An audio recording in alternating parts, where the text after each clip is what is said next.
أعوذ بالله من الشيطان الرجيم.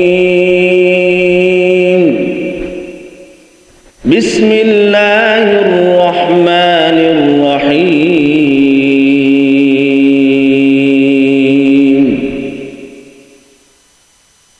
ألف لام را. تلك آيات الكتاب المبين.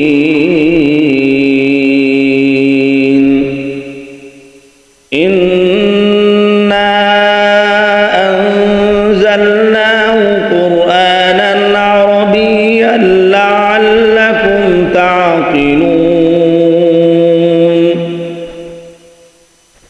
نحن نقص عليك أحسن القصص بما أوحينا إليك هذا القرآن وإن كنت من قبله لمن الغافلين.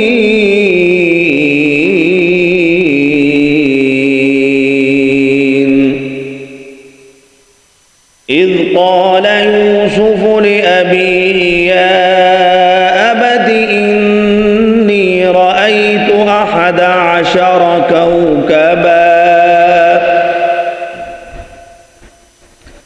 11 كوكبا والشمس والقمر رأيتهم لي ساجدين. قال يا بني لا تقصص رؤياك على إخوتك فيكيدوا لك كيدا. إن الشيطان للإنسان عدو مبين.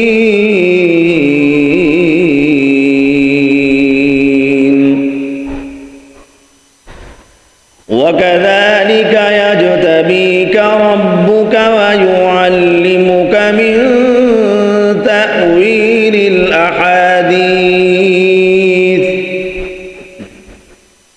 ويتم نعمته عليك وعلى آل يعقوب كما أتمها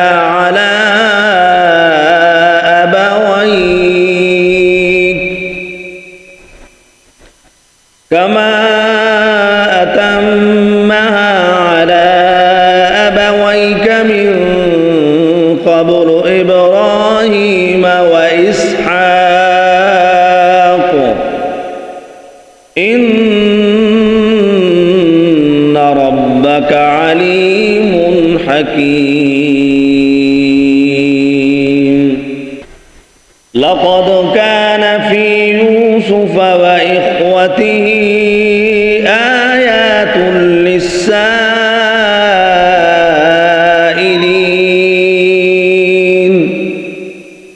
إذ قالوا ليوسف وأخوه أحب إلى أبينا منا ونحن عصبة إن أبانا لفي ضلال مبين.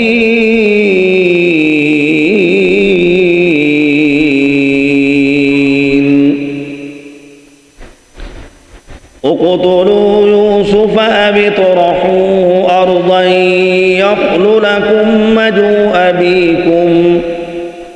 وجه أبيكم وتكونوا من بعده قوما صالحين. قال قائل منهم لا تقتلوا يوسف وألقوه في غيابة الجب يلتقطه بعض السيارة إن كنتم فاعلين.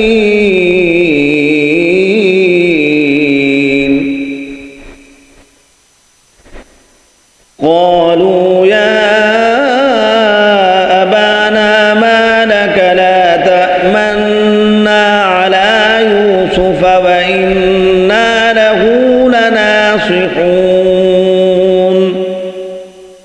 أرسله معنا غدا يرتع ويلعب وإنا له لحافظون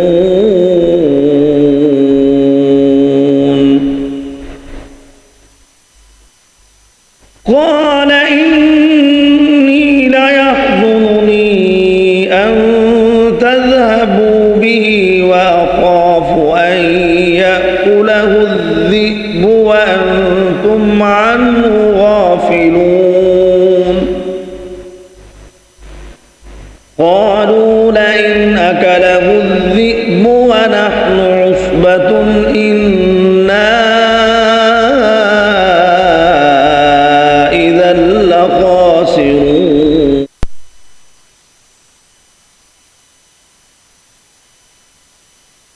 فلما ذهبوا به وأجمعوا أن يجعلوه في غيابة الجب وأوحينا إليه لتنبئنهم بأمرهم هذا وهم لا يشعرون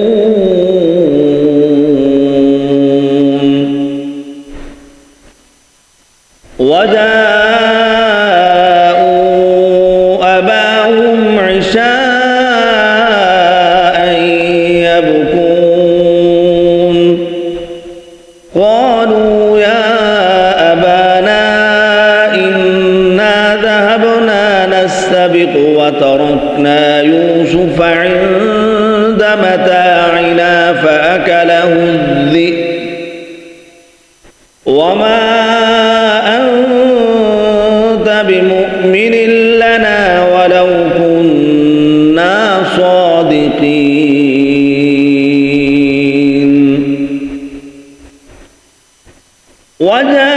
وجاءوا على قميصه بدم كذب قال بل سولت لكم أنفسكم أمرا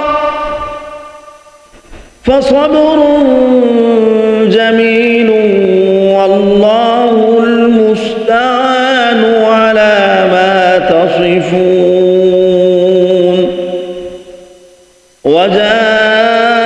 وجاءت سيارة فأرسلوا واردهم فأدلى دلوه